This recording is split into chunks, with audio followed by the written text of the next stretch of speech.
धुंधले शाम का वो मसला हुआ वक्त था जब खेतों के किनारे की ठंडी हवा भी कुछ कहती लगे। एक बुजुर्ग औरत पेड़ के नीचे चुपचाप बैठी थी, झुर्रियों भरा चेहरा, धुंधली सी आंख और थके हुए हाथ। उसके पास एक छोटी सी बोतल में दूध था, जिसका ढक्कन आधा खुला पड़ा था। उसने घूंट भरते ही महसूस किया कि शरीर में जान नहीं रही। हर धड़कन एक मुद्दत की कहानी सुना रही थी। तभी झाड़ियों में से एक सरकती आवाज आई। औरत का कलेजा धक से रह गया। एक सांप आहिस्ता आहिस्ता उसकी ओर रेंगते हुए आया। उसकी शरीर पर जख्म थे, रगड़ों से खून रिस रहा था। उसके पीछे एक जटिल ऊपर वाले कपड़ों में साधु धीमी आवाज में बीन बजाते चला आया था। मगर आश्चर्य की बात यह थी कि सांप सीधे उस बूढ़ी औरत के पुराने कुर्ते के भीतर छिप गया। और फिर मानो हवा में कुछ बदला हो, उसने मानवीय स्वर में कहा, डर मत अम्मी, मैं तुम्हें कोई तकलीफ नहीं दूंगा। मैं घायल हूं, मुझे आश्रय चाहिए। औरत आश्चर्य और दया से भर उठी। उसने अपने आंचल में उसे छिपा लिया और धीरे धीरे अपना दर्द खोलना शुरू किया। उसकी आवाज में जब उसकी जिंदगी की परतें खुलीं, तो पता चला कि उसने कितनी कुर्बानियां दी थीं। उसका पति मर गया था। दहेज और दौलत के झगड़ों में ससुराल वालों ने उसे घर से निकाल दिया था। एक अमीर ने मिल भगकर उसे खाना और खाना बनाने की नौकरी दे दी थी। उसी समय उसकी एक आंख किसी हादसे में चली गई थी। बेटे की पढ़ाई के लिए उसने अपनी एक आंख देकर उसे इलाज करवा दिया और अंधेरी दुनिया में वह खुद जीने लगी। उसी बेटे ने जब बड़ी आंखों के साथ दुनिया देखना शुरू किया, तो उसकी मां को ही नीचा समझने लगा। उसका मोहब्बत के बदले तिरस्कार सामने आया। जैसे जैसे बेटा खुशनसीब बनता गया, उसकी तरजीहें बदल गईं।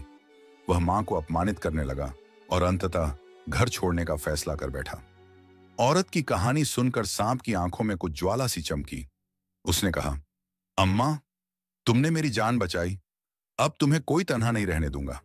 सुबह होते ही औरत ने देखा कि उसके सामने एक छोटा सा मिट्टी का कमरा बन चुका है। साफ चटाई, नया बिस्तर और एक युवक रोज आकर फल, शहद और दवाइयां लाता। वह दिन में मनुष्य की शक्ल लेता और रात होते ही एक सुरक्षात्मक सांप में बदल जाता। गांव वाले इसे किस्मत या चमत्कार कहते, पर बूढ़ी औरत के लिए यह इस दुनिया की सबसे बड़ी राहत थी। समय के साथ एक अजीब सौदे की हवा चली। सांप ने कहा कि उसने इस मेहरबानी का बदला मांग लिया है। जब तुम्हारे अपमानित बेटे के घर खुशी होगी, अर्थात जब उसके घर बच्चे आएंगे, तो मैं उसका पहला सुख छीनकर तुम्हें लौट आऊंगा। औरत ने काम कर मना किया, पर सांप ने वचन दे दिया कि जान नहीं लेगा, सिर्फ दर्द देगा ताकि इंसाफ हो सके। बेटे ने शादी की, घर में बच्चे हुए। शुरू में सब कुछ खुशियों से भरा था, पर हर बार जैसे ही किसी नवजात की मीठी आहट गांव में गूंजी, वही रात किसी तरह बच्चे गायब हो गए। गांव में अफरातफरी मच गई। लोग दहशत में इकट्ठा हो गए और आवाजें उठी। लोग कहने लगे, यह किसी जादू का करिश्मा है। बहू रात दिन रोने लगी। घर में उजाला मिटता गया। पर हर बार जब बच्चे गायब हुए, वे सारे बच्चे उसी बूढ़ी औरत की झोपड़ी की झिंझोड़ी में खिलखिलाते दिखे, सुरक्षात्मक युवक के साथ। आखिरकार बहू और उसके पति ने सच जानने की ठानी। एक वृद्ध पुरोहित ने उन्हें बताया कि यह सारा खेल उस मां की क्षमता और उसके दर्द का हिसाब चुकाने के लिए हो रहा है। अगर वे सच्चे दिल से अपनी गलतियों को मान लें, तो बच्चों को लौटाया जा सकता है। बहू, जिसने बांध रखी थी औरत के प्रति ठंडी नफरत, अब टूटकर बूढ़ी औरत के चरणों में गिर पड़ी। उसने कहा, हमने जो किया उसकी सजा हमने समझ ली, हमें अपने कर्मों का हिसाब देना होगा। तब गांव के सामने परीक्षा रखी गई। बहू ने सच्चाई से आंखों में आंसू भरे। पति ने अपनी आंखों के सामने नाचती हुई शर्म महसूस की।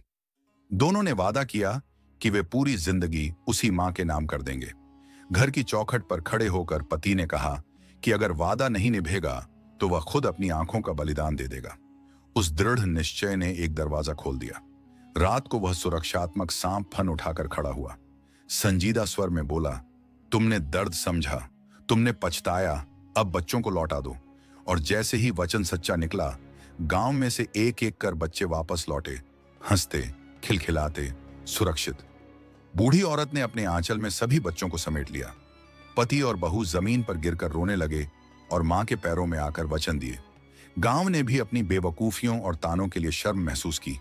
वही युवक सांप, जिसने पहले केवल बदले की आग पकड़ी थी, अब धीमी आवाज में बोला, याद रखो, वादा तोड़ोगे तो मैं लौट आऊंगा, पर आज मैंने देखा है कि दया और पछतावे की ताकत भी है।